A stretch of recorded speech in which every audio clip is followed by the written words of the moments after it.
This podcast is sponsored by Blackout Coffee. Start your day off right with a piping hot cup of American-made Blackout Coffee. I don't even know if people say piping hot anymore. It's family-owned, premium coffee, fresh roasted and shipped out within 48 hours of roasting. Go to blackoutcoffee.com, promo code PDB for 20% off your first purchase.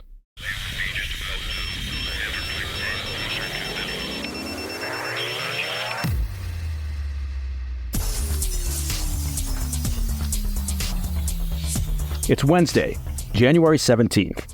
Welcome to the President's Daily Brief. I'm Mike Baker, your eyes and ears on the world stage. Let's get briefed.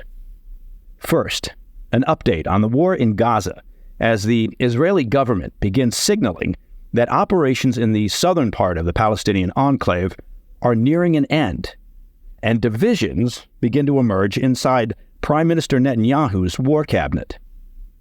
Later in the program, the U.S. launches new strikes on Houthi targets in Yemen after Iranian-backed militants strike yet another commercial vessel in the Red Sea.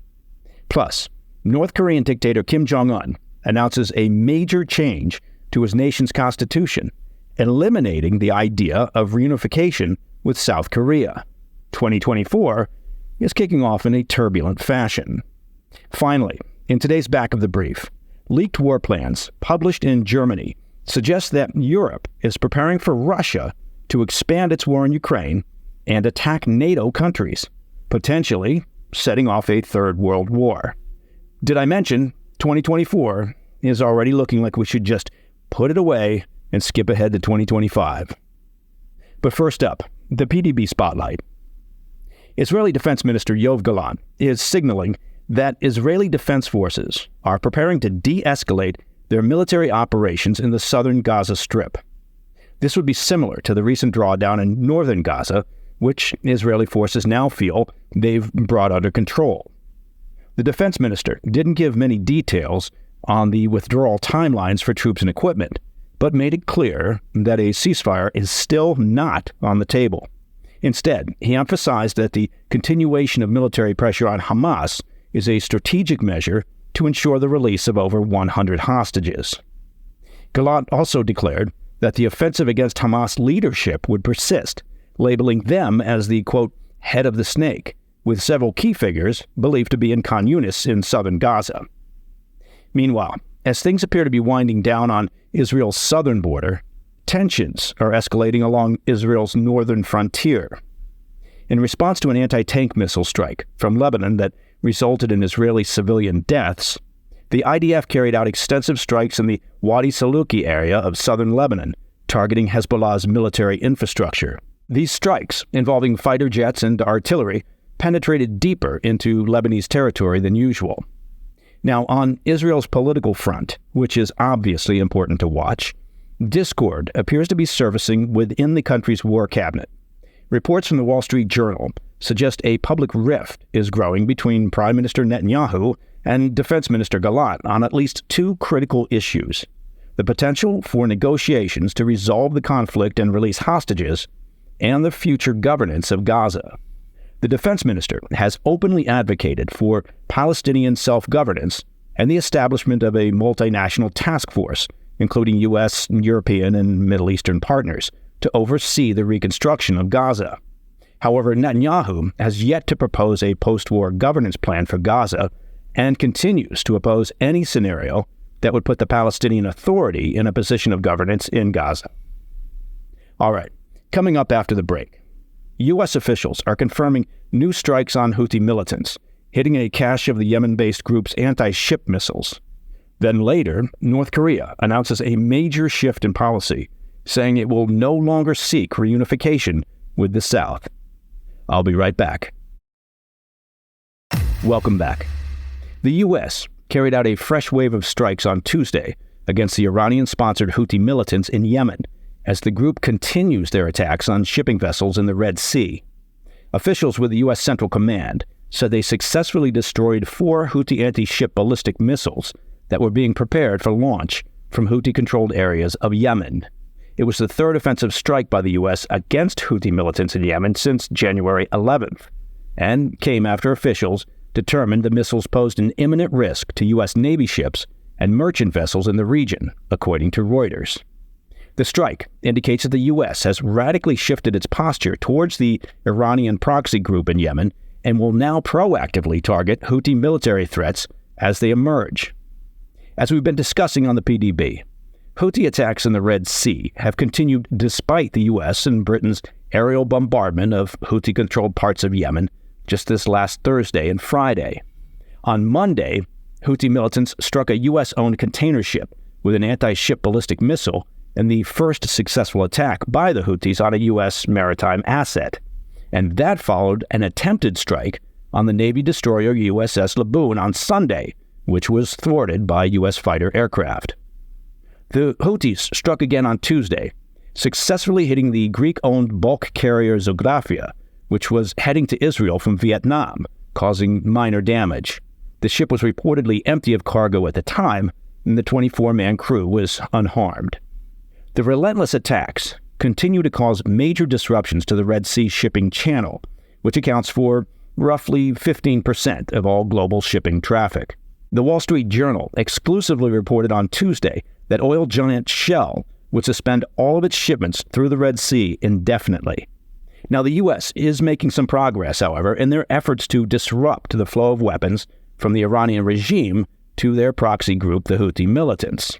U.S. Central Command revealed on Monday that they had seized advanced Iranian-manufactured ballistic missile and cruise missile components from a dhow, or a sailboat, during an operation on January 11th near the coast of Somalia. Officials said in a statement, quote, "Initial analysis indicates these same weapons have been employed by the Houthis to threaten and attack innocent mariners on international merchant ships transiting in the Red Sea," end quote. Now, tragically, 2 U.S. Navy SEALs involved in the operation were lost at sea and are still missing. Unsurprisingly, Iran continues to deny providing weapons to the Houthi militants while maintaining that the earth is flat. I want to turn our attention now to the volatile situation on the Korean Peninsula, where North Korean dictator Kim Jong Un continues to escalate tensions with South Korea and the U.S. During a speech to the Supreme People's Assembly on Tuesday, Kim called for the DPRK's constitution to be rewritten to classify South Korea as their primary foe and to formally end any diplomatic efforts aimed at future reunification with their southern neighbor. The move breaks with decades of international precedents regarding Korean relations and the pursuit of reunification. To that end, North Korea officially abolished several key government agencies that handled relations with South Korea, including the Committee for the Peaceful Reunification of the Country, the National Economic Cooperation Bureau, and the International Tourism Administration. So, good luck getting a refund on your prepaid holiday to Pyongyang. Kim had previously vowed never to reunify with South Korea and reclassified them as a separate enemy state during a year-end meeting with military leaders.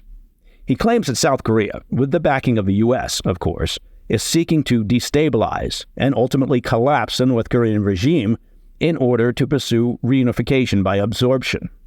Kim said Tuesday that, quote, "It is the final conclusion drawn from the bitter history of the inter-Korean relations that we cannot go along the road of national restoration and reunification together," end quote. In his remarks, Kim hurled insults at South Korea, calling them top-class stooges of global powers like the U.S., although, to be fair, he did say top-class stooges. He added that the North should prepare for completely occupying, subjugating, and reclaiming South Korea if war breaks out on the peninsula. Furthermore, he ordered the destruction of a monument in Pyongyang dedicated to reunification, saying the North must, quote, "completely eliminate such concepts as reunification, reconciliation, and fellow countrymen from the national history of our republic." The North Korean dictator also, once again, promised to use his nuclear weapons against South Korea and the U.S. if they came under attack. Kim said, quote, "We don't want war, but we have no intention of avoiding it." This dude is seriously playing hard to get. The intense rhetoric comes at a time of incredibly high tensions in the region. On Monday, North Korea successfully test-fired an intermediate-range ballistic missile outfitted with a hypersonic warhead. And this followed several ICBM test launches by the regime in December. Now, it also comes as North Korea's foreign minister leads a delegation this week to Russia to further deepen their military relationship. The foreign minister met with Putin and Foreign Minister Sergei Lavrov on Tuesday, and Lavrov reportedly said that he highly appreciates North Korea's support of their war effort in Ukraine. As discussed previously, intelligence indicates that North Korea has been supplying Putin's diminished military with munitions and ballistic missiles that have already been used against civilians in Ukraine. All right, coming up, leaked documents from the German Ministry of Defense show the nation is preparing for a potential showdown with Russia in the coming months. I'll be right back. In today's Back of the Brief, I wanted to take a look at some classified German Ministry of Defense documents that were recently leaked to the German newspaper Bild. The documents suggest that Europe is preparing for a scenario where Russian President Putin would widen his country's conflict in Ukraine and threaten NATO nations this year, a move that would, of course, potentially ignite a third world war. The documents outlined several alarming scenarios, and the one that's gained the most attention has been termed Alliance Defense 2025. The stage, according to the scenario, would start being set for this hypothetical conflict this February, with Russia mobilizing an extra 200,000 soldiers for a spring offensive against Ukrainian forces. According to the scenario, by July, a concerning situation could escalate, with Russia possibly initiating hostilities in the Baltics. The strategy involves launching severe cyber attacks and fostering unrest among Russian nationals in Estonia, Latvia, and Lithuania. The classified documents suggest, again in this scenario, that President Putin could use the unrest as a pretext to initiate a large-scale military exercise projected to involve around 50,000 Russian troops in western Russia and Belarus. This maneuver is reminiscent of the tactics that Russia employed before its full-scale invasion of Ukraine. By January 2025, according to the documents, Russia would accuse Western allies of conspiring against Putin's regime following a UN Security Council meeting and would begin marshaling forces in the Baltics and Belarus by March 2025 for a direct confrontation. Now, this would all culminate in May 2025 when NATO would be forced to implement what the documents call measures for credible deterrence. That's essentially fancy talk for actions to prevent further Russian advances and direct military engagement between Western and Russian forces.